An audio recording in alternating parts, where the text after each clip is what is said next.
ahead, please. Can we extend the eating session more than 72 minutes? Say it again, please. For example, if we have a meal, we are not making time to make the Birkat Amazon. So can we extend more than 72 minutes? For example, eating a piece of bread every certain period of time. Okay. So I just want to look to expand your question so everybody else can benefit. So our friend is asking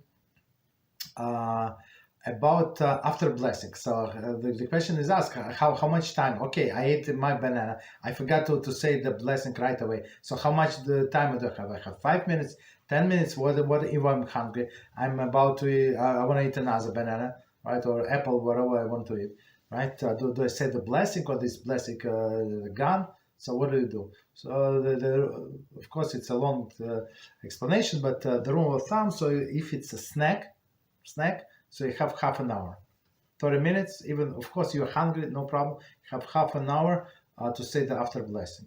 If it was a bread, right? So bread and you satiated some, like of course, like if you ate kizayas and you ate something else, you satiated. So you have 72 minutes, even if you're hungry after that, no problem. So if you satiated, have a little more, but even hungry. But if you have a big meal, big like. Some people eat a lot on Shabbos, which is not recommended on any day, because Rambam said, fill your stomach 2/3, no more, right? But people eat a lot, so they're not hungry for 5 hours, 6 hours.